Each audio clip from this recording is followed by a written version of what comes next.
وہ حضرت یعقوب علیہ السلام کی بہن، ان کی محبت تھی کہ انہوں نے محبت میں آ کے چوری کا الزام لگا کر ان کو اپنے پاس رکھنے کی ایک تدبیر اختیار کی تھی۔ حالانکہ یوسف علیہ السلام نے چوری نہیں کی تھی، اور چوری اس وقت نہیں کی تھی، لیکن بھائیوں کے ذہن میں وہ 40 سال پہلے کی بات تھی۔ اس نے کہا آج اگر بنیامین نے چوری کیا، چھوٹے ہوتے اس کا ایک اور بھائی بھی تھا، وہ بھی چور تھا،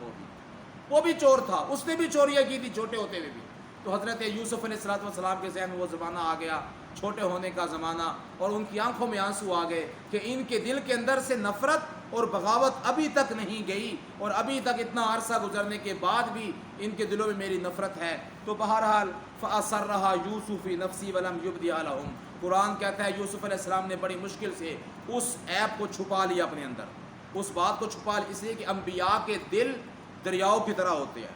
انبیاء کے دل دریاؤں کی طرح ہوتے ہیں، بڑی بڑی باتیں سہ لیتے ہیں، بڑی بڑی باتیں برداشت کر لیتے ہیں۔ اس لیے علماء نے لکھا ہے کہ انبیاء کے دل دریاؤں کی طرح ہوتے ہیں، اور العلماء ورثۃ الانبیاء، جو علماء انبیاء کے وارث ہیں ان کو بھی اپنے دل دریا کی طرح رکھنا چاہیے۔ لوگ بڑی بڑی باتیں کہہ دیتے ہیں، بڑی بڑی گالیاں لوگ دے دیتے ہیں، بڑے بڑے تانے لوگ دے دیتے ہیں، لوگ بڑے بڑے الزام لگا دیتے ہیں، ان کو بھی سہنے والا مادہ اپنے اندر رکھنا چاہیے، برداشت اور صبر اور تحمل یہ اپنے اندر پیدا کرنا چاہیے۔ تو بہرحال قال انتم شر مکانا، فرمایا کہ انہوں نے کہا حضرت یوسف علیہ السلام نے کہ تم جس مقام پر کھڑے ہو نا، تم بہت برے مقام پہ کھڑے ہو۔ مطلب یہ ہے اگر اس مقام پر تم سب کو یہاں پر پھانسی کے پھندے پہ چڑھا دوں میں، تو میرے لیے کوئی مشکل نہیں ہے، میرے لیے کوئی مشکل نہیں ہے، لیکن تم بدبختی کے ایک بہت برے مقام پہ کھڑے ہو۔ واللہ اعلم بما تصفون، اور جو کچھ تم کہہ رہے ہو اللہ ہی زیادہ بہتر جانتا ہے کہ کیا اس نے چوری کی ہے یا اس کے بھائی نے چوری کی، تم کہہ رہے ہو یہ اللہ ہی بہتر جانتا ہے۔ قالو، اس وقت انہوں نے کہا یا ایھا العزیز، جس وقت دیکھا چوری ثابت ہو گئی، یوسف علیہ السلام بنیامین کو روک لیا اور بنیامین کو سمجھا دیا تھا رات کو کہ آپ نے کوئی بات واضح نہیں کرنی، کوئی بات واضح نہیں کرنی آپ نے۔ تو یوسف علیہ السلام نے روک لیا اپنے بھائی کو، تو اس وقت انہوں نے کہا کہ اب تو معاملہ بہت خراب ہو گیا ہے، ہم تو بڑی پکی قسمیں دے کر آئے تھے ہم تو وہاں پر اپنے باپ کو۔ تو ان کے بھائیوں نے کہا کہ اے عزیز مصر، ان لہ ابن شیخا کبیرا، بے شک اس کا باپ شیخا کبیرا، بہت بزرگ ہو چکا ہے، بہت بوڑھا ہو چکا ہے، شیخا کبیرا۔ اب یہاں پر بات کرنے کا انداز دیکھیے، وہ کہہ رہے ہیں کہ اس کا باپ، حالانکہ باپ تو ان کا بھی تھا، باپ تو ان کا بھی تھا، لیکن ان کے دل میں باپ کی وہ محبت نہیں تھی جو محبت بنیامین اور یوسف کے دل میں حضرت یعقوب علیہ السلام کی تھی۔ انہوں نے کہا جو اس کا باپ ہے وہ باپ، فرمایا کہ بہت بوڑھا ہو چکا ہے، اور فخذ احدنا مکانا، اور فرمایا کہ اس نے اپنے پاس روک لیا تھا اس کو، اب تمہارے ذمہ یہ کام ہے، ایک بندے کو غلام بنانا ہے، ہم 10 حاضر ہیں، ایک بندے کو ہم میں سے غلام بنا لو، اس کو چھوڑ دو، ہم بڑی پکی قسمیں دے کر آئے ہیں، غلے کے پیسے لے کر آئے ہیں، بڑی پکی قسمیں دے کر آئے ہیں، خدا کا واسطہ ہے آپ اس کو چھوڑ دیں، انا نراک من المحسنین، ہم آپ کو نیکوکار شمار کرتے ہیں، آپ نیک انسان ہیں۔ قال معاذ اللہ، یوسف علیہ السلام نے کہا معاذ اللہ، اللہ کی پناہ، اللہ کی پناہ، جرم کوئی کرے سزا کسی اور کو دے دوں، اس سے میں اللہ کی پناہ مانگتا ہوں، میں یہ کام نہیں کر سکتا، میں چوری کسی اور نے کی ہے، غلام کسی اور کو بنا لوں، یہ بات نبیوں کو شیوا نہیں دیا کرتی، پیغمبروں کو شیوا نہیں دیا کرتی۔ اور فرمایا عادل انسانوں کو یہ کام نہیں ہوتا، عادل بادشاہ جس کا جرم ہو سزا اسی کو دیتے ہیں، سزا اسی کو دیتے ہیں، جس کا جرم نہ ہو اس کو سزا نہیں ملتی۔ یہ قانون ایک پیش کر دیا قرآن نے یوسف علیہ السلام کی زبان سے کہ ہمیشہ سزا اس کو ملے گی جس کا جرم ثابت ہوگا، جس کا جرم ثابت ہوگا اس کو سزا ملے گی، اور جس کا جرم ثابت نہیں ہوگا اس کو سزا نہیں ملے گی۔ اور آج کل ہوتا کیا ہے، 10 بندے ملوث ہوتے ہیں، جناب فلاں بندے کے ساتھ یہ رابطہ تھا، فلاں بندے کے ساتھ، 10 بندے پکڑ لیے، لیکن مرکزی مجرم پکڑا نہیں جاتا، مرکزی مجرم پکڑا نہیں جاتا، اور جو 10 بندے دائیں بائیں کے پکڑے اسی کو سزا دے دیتے ہیں، اسی کو سزا دے دیتے ہیں، جیل میں بند کر دیتے ہیں۔ اور دوسری بات یہ ہے کہ لوگ سزا دے دیتے ہیں جرم کے ثابت ہونے سے پہلے ہی، حالانکہ جرم ثابت نہیں ہوتا، تو کسی اور کو سزا دینا یہ بھی غلط ہے، جرم کے ثابت ہونے سے پہلے سزا دینا یہ بھی غلط ہے۔ یہ اصول و ضابطے اس آیت مبارکہ سے ثابت ہو رہے ہیں۔ تو بہرحال انہوں نے کہا کہ انا اذا لظالمون، اگر میں ایسا کروں تو ظلم کرنے والوں میں سے ہو جاؤں گا۔ فلما استیاسوا، انہوں نے بہت ٹل لگائی، بہت محنت کی، بہت سماجت کی، یوسف علیہ السلام کے سامنے پڑ گئے، رونے لگے، آہو بکا کرنے لگے بھائی، لیکن یوسف علیہ السلام نے بالکل ان کی بات نہ مانی۔ فلما استیاسوا، جب بالکل مایوس ہو گئے،